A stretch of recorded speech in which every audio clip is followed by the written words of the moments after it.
Megan's on the wagon, but this show is called Megan's Megacan. That means that, for the sake of artistic integrity, Konrad has no choice but to drink 2 megacans as he navigates the choppy waters of the German news. This week, lockdown update, Berlin's weird neutrality law, and abusing politicians.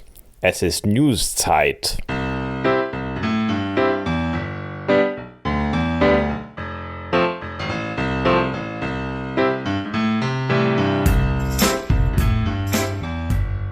Hello everyone, it's time for another Megan's Megacan. I'm Megan, and I'm here with Konrad Werner. Hello. How are you? I'm very well. Still coping. Good. It's a lovely day today. Oh my lord. Yeah. It was beautiful. Yeah. The shining blue sky, and it was all the light was reflecting off the snow, and it was just... It's gorgeous. Yeah. Neukölln was it was sort of like finally picturesque. I've been waiting for it, and it's just looked a bit bleak all this time. Yeah. It was really, really beautiful today. And I saw a buzzard. Did you? In the cemetery near where I live. I was really excited. That's Thought amazing. It was an eagle at first. I was so excited, but then I was corrected on Twitter, and it's a buzzard. Oh. It's still exciting though. I mean, it's not often you see a bird of prey in Kreuzberg, so that was pretty cool. That was, lockdown bird watching is now part of my life. That's good. Lockdown. And it will be for a little while longer. It will be, but first. Alcohol, or should I say alcohol for you, because this is actually not an episode of Megan's Megacan, because I'm having a little 28-day break from alcohol because it became a bit necessary, I think. Is that the 28 days of February? Not quite, because I started a little bit before, so I've now done 2 weeks. And I can highly, highly recommend it. I mean, I know I spend a lot of time on the show lauding the pleasures of Megacans and talking about how we all need alcohol to get through things, but it's also not good to just be drinking too much during this pandemic because of all our mental healths.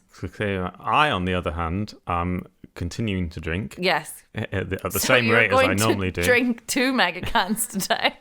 So now, to make up for you, I guess I have to drink 2. But I brought you 2 really nice ones. Oh, good. I brought you the JD and Ginger, which you like, and also the Captain Morgan Mojito, which was my favourite discovery. That was one of the best things that happened to me in 2020. That's I know amazing. that's a low bar.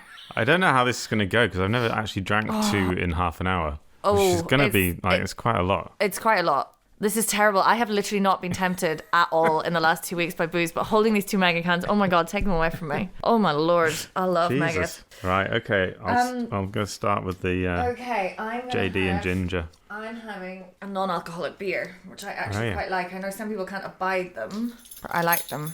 Okay. And this is a Beck's Blue. Excellent. Cheers. Cheers.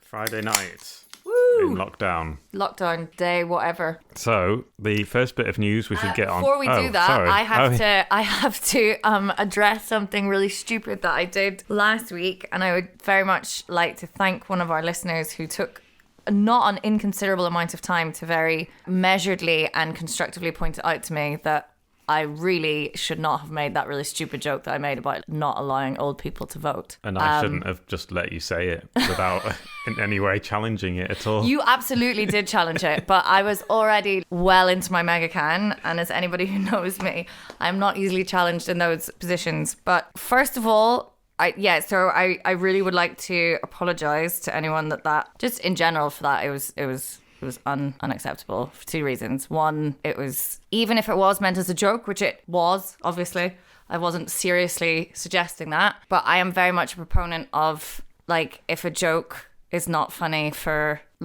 anyone in vulnerable groups, then it's not a joke. Yeah. It's just being mean at someone's expense. And that's one of the core values that I have, and I totally broke that rule. And that also then, the second thing is that I did have to sort of confront the ableism that allowed me to do that, because I would not have made even in jest something about another vulnerable group. So that was a little bit of work for me to do there, and I just wanted to apologise for that. And thank you very much to our listener who took a lot of time to point that out. And we would like to be old one day. I have been thinking about it. Quite good to maybe slow down with the Megacans. I don't know, man. My grandfather lived to 96, and he only drank a small glass of orange juice, very strong tea and gin. Really? Yeah. Yeah, gin, maybe it's got restorative powers. It's like an antibiotic. I'm just talking now. Yeah. I'll stop talking. Anyway, I think it's also made me realize that just the nature of my life in here in Berlin, like I don't have very much contact with older people, and that is perhaps problematic. Because, I don't have like family here. No. And all the people I work with are pretty young. Like we've got a really young staff and my friends are all young. Well, after this ends, we'll go out and seek some old people. Yes, once it's not like an act of the most utmost violence to be seeking out old people in the time of a killer pandemic. That would be really good, actually. But yes. Okay. And it's really great when people do message us and stuff, disagreeing with things that we've said or questioning things we've said, because we're all here to learn. And I definitely criticize most people all of the time. And it's nice when people write in anyway, just because it feels like, people are listening. Because you don't know. I'm just alarmed that anyone I don't sort of personally know would be listening. And I'm like, oh God, you must think I'm a fucking monster with half the shit I say. But yeah, I think maybe we can also look at some topics that kind of address people outside of our little bubble. Okay. But yes. We'll work on that. But unfortunately, we can't have any guests for a little bit longer. Because at least not until the 7th of March, the German government made a decision, along with all the other German governments, so the federal government and the 16 state governments, and they decided to extend until the 7th of March the lockdown, not including hairdressers, who are allowed to open on the 1st of March. And we've had a little chat before we started recording. We cannot figure it out. If anybody knows... We're thinking maybe it's to do with, like, you were saying human dignity, which is obviously the first thing on the Deutsche Verfassung, isn't it? Yeah. I don't know. We can't work it out. Why hairdressers? I mean, like, it was considered... I remember in the original list, when they started the lockdown last year, hairdressers were exempt because they were also considered essential. And then they kind of took them off because they realised people were getting infected. In hairdressers, probably. It is in a situation where you are very close to another human being for 15 to 30 minutes at least. 15 to 30, no. I go to the hairdressers for 2 hours. Oh, it's something like that. I'm in the hairdressers for 2.5 hours. Like, so you are breathing in the same air and sharing droplets. This is what I cannot understand. But I'm looking at, so I got sent one of the Berlin universities, the Technische Universität, released a kind of graph thing where they'd broken down all these different scenarios in terms of the reinfection, the R rate. Yes. Yeah. Right at the top with of this graph at the R rate is like an Oberschule, so like the older kids in school, if they were all in school without masks, they would have a reinfection rate of 11.5. Okay. But right down at the bottom, or like second to bottom, is the Frisur women with mask 0.6. Okay. But I don't... And then the supermarket is higher than that with one with a mask. I guess because you're only likely to infect one person in the hairdresser. But then the hairdresser, do they not become a sort of supermarket super spreader? I don't know. Okay, but if you really want to go to the hairdresser, you can do that from the 1st of March? Yeah. In Berlin. And also... And the schools are reopening partially. On the 7th of March, right? Is that right? No. Well, we don't know what's happening past on the 22nd of February. The 22nd of February, grades 1 to 3. Right. Which I guess have been the ones deemed to be the most suffering. And I... Oh, yeah. Here it says, I've got it here.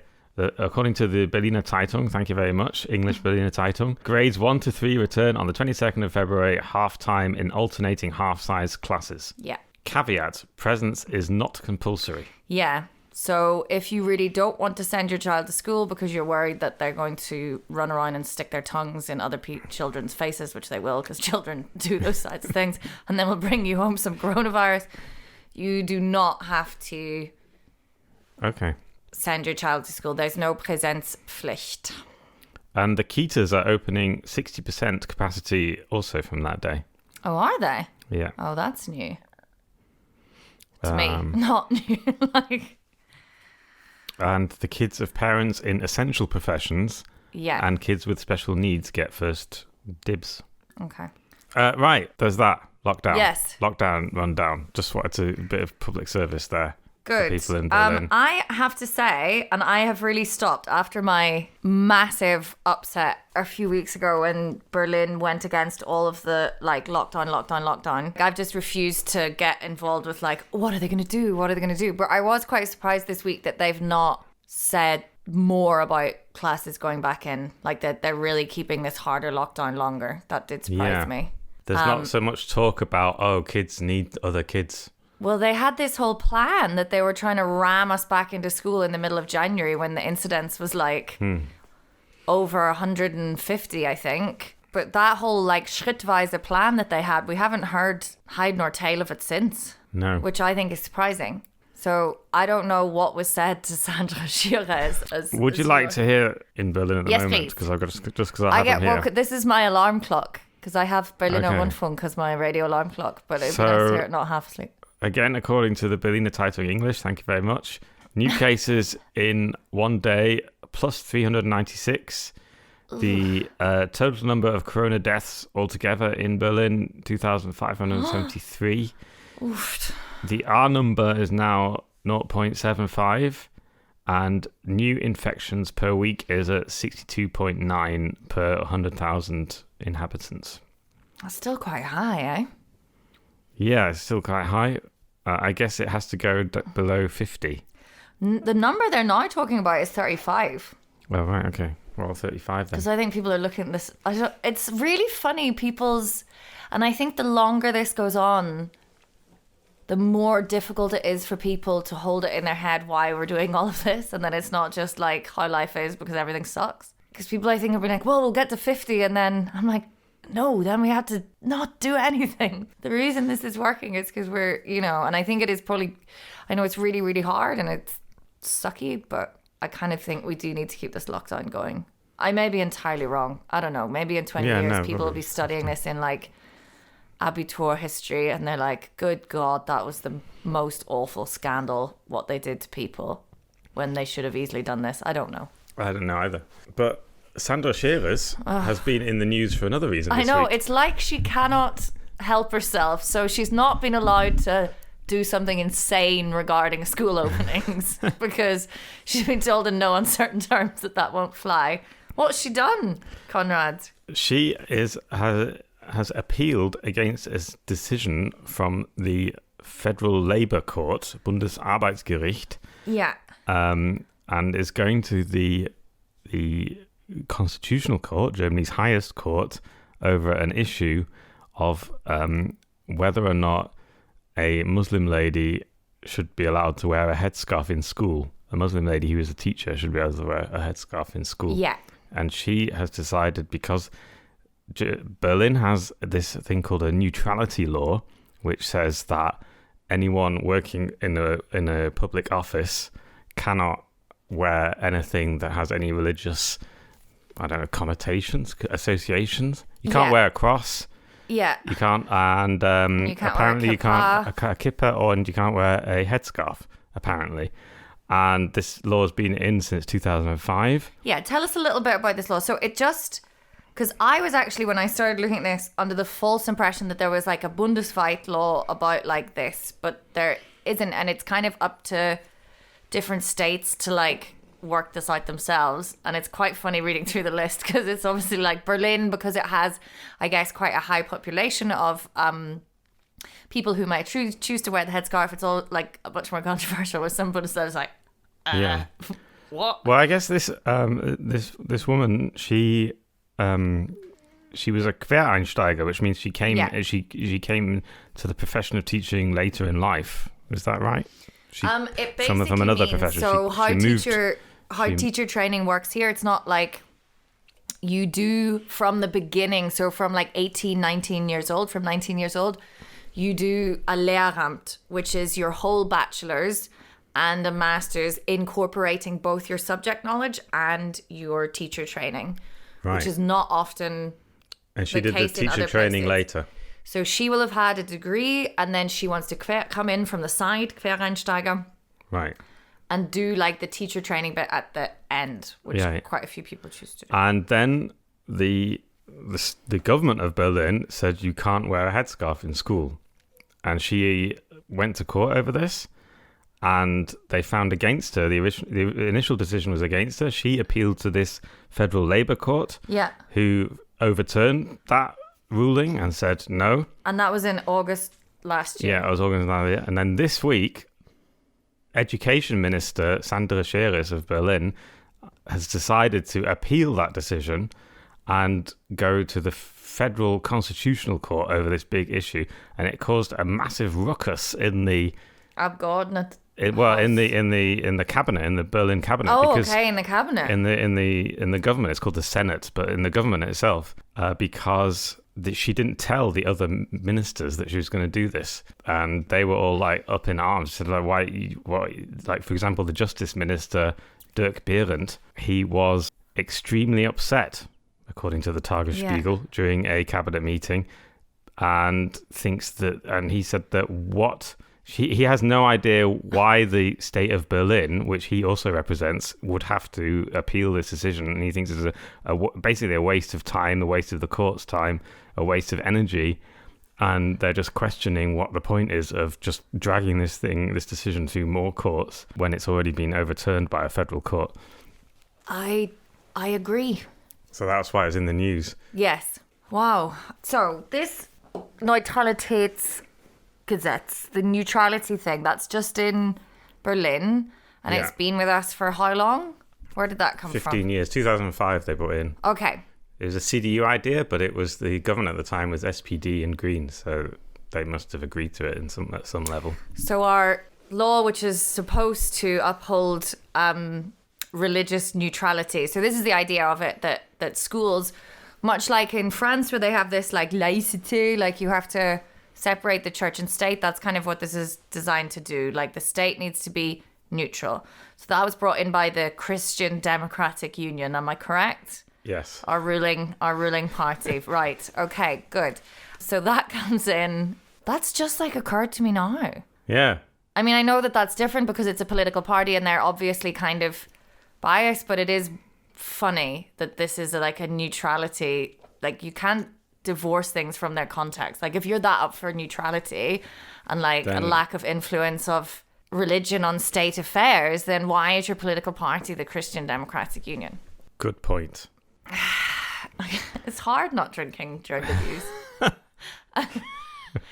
So this has been here since 2005, and a lot of people are pro this, and the SPD are really into it for some reason. Yeah, they've got they're mad for this. Yeah, they're drunk with power over this. And also weirdly, the Linke Party is in favor of it because I guess it's a bit of a kind of communist hangover from the GDR because they still in favor of it, or were well, they probably at the time? not. I think at the time the Linke was called the PDS, and I think they were probably more in favor. Now it's a more modern party, and I think Klaus Lederer had a go at Scheres today. Yeah, he did. Yeah, he's the culture minister of the Linke Party. This week. Yeah. So I can like totally understand, like. I understand the arguments of the people who really want this. And there are several parties that like, so the SPD is really for it. There's also like the Interesseverband, which is like what's that? What's an Interesseverband? Well, it's a special interests association. Okay, of like Berliner school leadership. So principals of Berlin schools. They are really pro this. And one of the reasons that is sort of cited apparently is the sort of problems that schools experience. And this is not just a German problem that happens a lot with schools with lots of Muslim girls in it, have a lot of concerns over maybe forced wearing of the headscarf or girls that are at risk of forced marriage and stuff like that. Like that is a concern within these schools. And then their argument is schools should be super neutral. And I have two things so there's three issues I have with this. And actually maybe two, because the first one, it is kind of pointless. But also this idea that we are ever going to be neutral is like, how are we going to achieve a neutral workplace. Nothing's neutral. Not even computers are neutral. Not even AI is neutral. Everything is biased one way or another. Good. Yeah. Keep drinking your Megacans. You have to go on to the next one. I am. I'm trying to get through this last third as quickly as I can. You're doing brilliantly. Open the second one. It's your cocktail. It's Friday evening. The point is that it's not about neutrality, this law, is it? Because what it does is marginalizes Muslims and Jewish people. Absolutely. It's not neutral. No, you can have, and this is, I think, what the ultimate, it's not that I don't think that these like Schulleiter don't care about these vulnerable girls or whatever, or that they are like doing this kind of on purpose, whatever, but it's just, some ways it is like racist. And then on the other side of that, it's like also racist, which is sort of this benevolent racism that white people still seem to think is okay, where we just think best. You know, we had that awful thing last week with that mainstream television show in Germany, Der letzte Instanz, yes. Anyway. Oh yeah, there was a chat show. It was a bit of a controversy. Yeah. Because it was a little discussion chat show. No one. It wasn't like a political thing. There was no politicians or intellectuals there. It was like all these different entertainers chatting to each other about social issues. Yeah. Which was probably ill-advised in the first place. And they were all having a little drink, a little bit like we were. Oh, God. And in the course of it, this old fella called Thomas Gottschalk. They were all talking about this. So I think we don't want to spend like too much time on this. No, we won't want to say. Anyway, but yeah, they.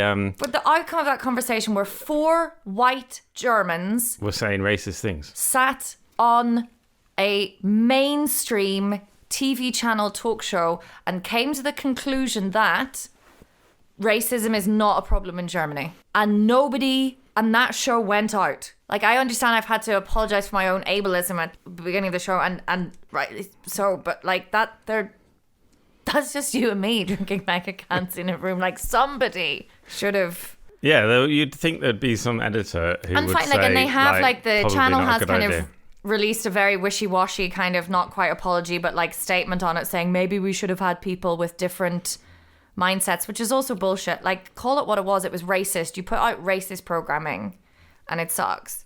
But anyway, so this is why it's really important for German society to be asking these questions of itself. And if you have SchulleiterInnen in Neukölln who are saying, but I'm worried about the Muslim girls in my school who might be forced to wear the Kopftuch and whatever, you have to ask the question, how is excluding women who wear headscarves from being within your faculty in that school, like they could be part of that conversation of how to deal with these issues. But instead, we don't seem to talk. It's like this weird, we must save these girls. Like, it's just white saviorism and it doesn't work. And like you said, this fallacy of neutrality, like it might have been really, really well-meaning, like fine by some people, but you have to then look at what your laws are like consequently doing. And that is just making sure that mainly Muslim women are excluded from public service in Berlin. And I think that's disgusting. I didn't really mean to say disgusting. And then I was almost like, I'm drunk. And I was like, no, you're not. Can't even use that as an excuse. You can't use that excuse. I'm just going to open my second one briefly. If we had a commercials, we could do a commercial break now. Oh, someday. Megacan commercials. It's the only thing we're going to be able to get sponsored by, because this is just... Anyway, right. Yeah, please stop with this mad law. I don't know. And maybe I need to have somebody when the law gets criticised by one big court, why then maybe just leave it at that and not go to another big court just because you feel like I just don't. You need a victory. That's the thing. I don't understand why this is the hill that you would die on.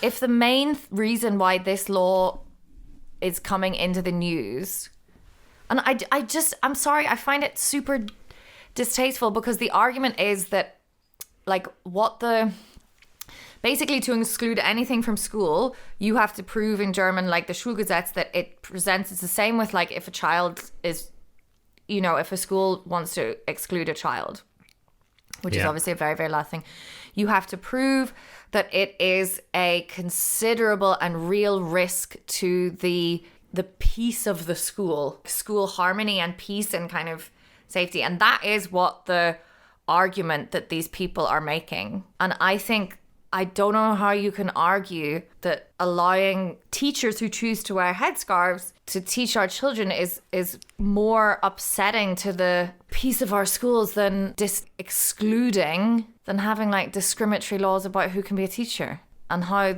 that's less damaging to girls sitting in class who never see a teacher that represents how they look and who never see it in politics or it sucks. So please, for the millionth time, stop it, Shiraz. Just stop it. Just let it go. Just fucking drop it. You don't get to kill teachers with coronavirus, and you can't tell people that like dress a certain way that they can't be teachers. She just wants to bring the teachers into line one way or another. If she really wants it, maybe she should start going after like teachers dressing like the things I have worn to teach online this week. That should be your concern, my friend. That I've basically just been wearing pajamas with a jumper on top. Like, come after me, Shiraz. That's fine. That's definitely threatening to the sort of peace and well-being of students. If we're going on about things that teachers wear, if we're going to get offended by things that teachers wear, yeah, right. Okay. There is more news. How's your mojito? Oh, it's brilliant. Mojito, as we say in Northern Ireland. Mojito. I was trying to do an Irish accent then. I'm so drunk, I'm trying to do an Irish accent. Mojito. I don't know how to say it. I didn't even try. I wasn't even going to, and then it just came out. It just came out of you. That does happen after one Megacan, I found. Yeah. So there was one other thing I was going to talk about, but it's going to take ages, to be honest. I mean, do you want to go into it? Yeah. We can do it quickly. Okay. So, oh, geez. So you don't have to if you don't want to. No, well, okay, I'll try and sort of skirt through the issue as quickly as I can. Basically, there have been some the numbers are in on what has happened to politicians during the coronavirus pandemic, because a lot of people are concerned about, because we obviously had one politician was killed in 2019, and they generally receive quite a lot of abuse and a verbal abuse online, a lot of death threats. If you're a famous politician and you're outspoken about certain issues, you are likely to receive like death threats basically almost daily. That's horrible. And this went up by the numbers on this kind of abuse, like verbal abuse online, went up, and also attacks on political party offices, so breaking windows of political party offices and things like that. That all went up by 9% in 2020, even though it was a lockdown situation. Well, people are online a lot more. So maybe it's because people are online a lot more. Well, because people were thinking these sort of things because there are no public events happening. Yeah. So people were thinking there would be less abuse. We're talking about crimes that have been reported to the police. So slander, libel, they are crimes that get reported to the police. And it's just gone up. And the people are a couple of the politicians I was talking to were saying that through the influence of things like social media, and there is a much more like the people no longer just debate things in a rational way. All they do is sort of shout at each other on social media, and this happens particularly, and this leaves. I mean, you have to have, they're saying that you almost have to have like quite a thick skin to be a politician these days. You probably always did. Yeah. But nowadays, more. And then there's also I kind think of whole debate there are about- actually limits to this, and I'm trying to think, like, 'cause I probably definitely cross over, but like, you have to be able to separate kind of attacking somebody's policies and what they stand for, and then like making death threats and stuff. That's just Yeah. horrible. And Like, even like, yeah, I think it's when it, yeah. well, and the thing is that there's a kind of correlation between how much verbal abuse there is and how much like physical abuse. Like, there's like obviously it's very rare that someone is actually physically assaulted in the street, but it does correlate. Like, the more verbal abuse there is, then the more physical assault happens somewhere down the line. Yeah, I just wrote about it this week, so I just thought I'd mention Yeah. that. Also, I was on the thing about social media. Apparently, that you can actually, the social media accounts with things like racism online, they could, if they wanted to, Twitter could just shut down certain words that are used on social media, or because they do this. If you post copyrighted material on social media, Yeah. it gets shut down within half an hour. Yeah. But not if you post a racial term, or if you use a certain emoji in correlation a certain thing. That can get picked up very quickly. But Twitter and Facebook don't do it at the moment, and it's literally just programming something in, and they could actually shut down racism very quickly on social media if they wanted to. It's just a lot of talk. What I'm saying is, you get all these corporations with a lot of woke talk, Oh yeah, it's total bullshit. and Okay. they don't really care because No. that's not what generates money for them. What generates money for them is engagement. We are and expecting corporations to have any form of, like, to somehow, because they're the most powerful things in the world now, to have some form of moral consciousness. And we're like outraged at Jeff Bezos because he won't fund this and he won't fund that. Just make him pay his taxes. Like, stop. We can't just regulate them. Regulate, and make it illegal for them to provide a platform where people get to make death threats. yeah, Fine, freedom of speech, whatever. You want to make death threats, like, you don't get to do it like legally because murder's illegal. Go on fucking dark web with that shit. yeah. I mean, the thing is that this week was also the Safer Internet Day, which was there's a kind of a German government organized conference where they try and get the big social media giants to engage with, more regulation and doing this and that and being good. And they come and they talk and it's actually all they have to do is press a button, All they have to do is organize themselves, and they could technically do it. It's already technically possible to shut down racism on social media, but they don't do it. And It's this weird, abuse, and because they are businesses that need to make a lot of money. yeah, and we they're don't making like a to lot of go and money. prosecute Yeah, businesses because we have, as you so succinctly put it, like, political parties in power that are just political wings of, like, Volkswagen and other massive corporations. So what interest do they have to start cracking down on big business? I don't. It's Anyway. pointless. I think we should end there because I am halfway through the second Megacan, and It's really hard to drink more than I'm not sure if I can an hour. edit this anymore this evening. And the longer it goes on, the more I there'll feel be for me to terrible. I edit. feel like I've taken advantage of you. Okay, well, yeah, we're done with our news. If you want more, But you're not done with yours. Tell us your news. yeah, please tell us your news. Get in touch, comment. As always, you can check out Ex Berliner magazine for the latest sort of Berlin-based independent journalism, online and in print. Yeah, We're on there. I'm in there too. Yay! No, I actually have a column in the Ex-Berliner. You do, yeah, I know. I know, but I just I do it thought with my should kids mention sometimes. it. Okay, good. I know my mum reads it anyway. Anyway, go.